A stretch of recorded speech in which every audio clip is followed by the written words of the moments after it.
విధంగా కూర్చోబెట్టి ఎందుకు చెప్తున్నామంటే మనం అందరం మాట్లాడుకోకపోతే మోసపోతాం. మనం మోసపోతాం. మోసం అన్నది ఎలా జరుగుతుందో కూడా మనకు తెలియకుండా మోసాలు జరిగిపోతున్నాయి. ఇప్పుడు ఇందాక చెప్పారు సిఐ గారు, ఖచ్చితంగా ఫోను వాడితే మోసం జరిగిపోతుందని, ఆశపడితే మోసం జరిగిపోతుందని. ఈరోజు మేము ఇక్కడ రావడానికి, మీ ఊరికి రావడానికి 2 కారణాలు. ఒకటి పల్లె నిద్ర, ఒకటి రెండోది సైబర్లో ఇప్పుడు నేరాలు జరుగుతున్నాయి. ఈ కనబడిన నేరాలు మనం అప్రమత్తంగా లేకపోతే మన డబ్బులు పోతున్నాయి. ఇప్పుడు మనం క్రెడిట్ కార్డు చాలామంది తీసుకుంటుంటారు. క్రెడిట్ కార్డు తీసుకోగానే ఫస్ట్ మన ఇంటికి వెళ్ళే లోపల మనకు ఫోన్ వస్తుంది, మీకు 50,000 రూపాయలు క్రెడిట్ కార్డు ఇస్తాం అని. దాన్ని 1,00,000 రూపాయలు చేయమంటారా అంటే చేయమంటాడు. మనం ఓకే అని చెప్పి 1,00,000 రూపాయలు చేద్దాం అనుకుంటే ఓటీపీ చెప్తే మన అకౌంట్లో డబ్బులు పోతాయి. అదొకటి జరుగుతుంది. రెండోది ముద్రా లోన్స్. ఇప్పుడు చాలా మన విలేజెస్ దాకా ఇది పాకిపోయింది. ముద్రా లోన్స్ అని చెప్పి మనం లోన్ తీసుకోవడానికి మనం అప్లై చేస్తే మన డేటా ముందే వాళ్ళకి తెలిసి మనల్ని ఆశపెట్టి, మీకు లోన్ మీరు అప్లై చేసుకున్నారు కదా, మీ ఓటీపీ చెప్పండి అని అంటారు. ఆ ముద్రా లోన్ గురించి మనం ఎంక్వైరీ చేయకుండా మనం కంగారు పడి వాడు చెప్పాడని చెప్పి మనం తీసుకుంటే మాత్రం, నొక్కితే మాత్రం మన డబ్బులు, మన అకౌంట్లో డబ్బులు ఎన్ని ఉన్నాయో అన్నీ పోవడం జరుగుతున్నాయి అన్నమాట. ఇలాంటి కేసులు రిపోర్ట్ అవుతున్నాయి. అలాగే గ్రూపుల కింద లేడీస్ని గ్రూపుల కింద క్రియేట్ చేసి, మీరు 1,200 జాయిన్ చేసి 10 మంది జాయిన్ అవ్వండి, ఒక్కొక్కరు 12,000 కట్టండి, మీకు ఒక్కొక్కరికి 2 లక్షలు వస్తుందని చెప్పి గ్రూప్స్లో జాయిన్ అవ్వమని కొద్దిగా జరుగుతుంది. అంటే 20 మంది ఇంటూ 1,200 కట్టించుకొని ఆ డబ్బులన్నీ దొంగతనాలుగా మనకు తెలియకుండా పోతుంది. మళ్ళీ వాళ్ళ ఫోన్ ఎత్తకుండా జరుగుతున్నాయి అన్నమాట. ఇవన్నీ నేరాలన్నీ జరుగుతున్నాయి. ఎందుకంటే మనకి నివారణ ఒకటే మార్గం. ఆ నివారణ భాగంగా మా సిపి రాజశేఖర్ బాబు గారు, అలాగే మా డీసీపీ లక్ష్మీనారాయణ గారు ఆదేశాల మేరకు ఈరోజు మీ ఊరికి రావడం జరిగింది. మీకు చెప్పడం జరిగింది.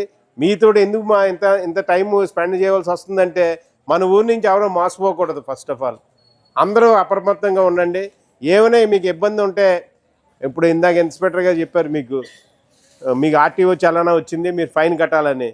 వచ్చిన నష్టం లేదు, మీరు కన్సర్న్ పోలీస్ స్టేషన్కి వెళ్ళి ఒకసారి కనుక్కోండి. మీ వీధికి వచ్చే వాళ్ళు పోలీస్ స్టేషన్తో ఒకసారి మాట్లాడండి. వెంటనే మాత్రం మీరు లింక్ నొక్కకండి, ఎలాంటి లింకులు నొక్కకుండా. ఒక పూట చలానా కట్టకపోతే ఏమవుతుంది, మనం ఎంత అప్రమత్తంగా ఉంటే మన డబ్బులు పోకుండా ఉంటాయి. మీరు అది అంతా గమనించాలి. అలాగే ఇప్పుడు చాలామంది ఉద్యోగాలు చేసుకుంటూ వాళ్ళు హైదరాబాదు ఇటు మన పిల్లలు అంతా దూరంగా వెళ్తున్నారు.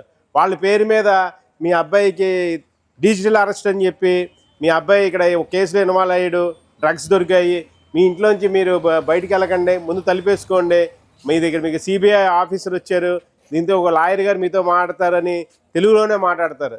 తెలుగులో మాట్లాడి మనల్ని వాళ్ళు కంట్రోల్లో తీసుకుని మనల్ని అసలు మాట్లాడకుండా మనల్ని వాళ్ళు ఇన్వాల్వ్ చేసి మాటల్లో పెట్టి భయపెట్టి, మీ అబ్బాయి మా దగ్గర కస్టడీలో ఉన్నాడు, మీరు చేయకపోతే మీ అబ్బాయి జీవితం పోద్ది, ఇప్పుడు ఎయిర్పోర్ట్లో అరెస్ట్ చేసాం, అక్కడ అరెస్ట్ చేసాం అని చెప్పి వాళ్ళకి చెప్పడం జరుగుతుంది. ఇవన్నీ మనం ఒకసారి ఆలోచించాలి. అసలు ఆ డిజిటల్ అరెస్ట్ అని పదమే లేదు.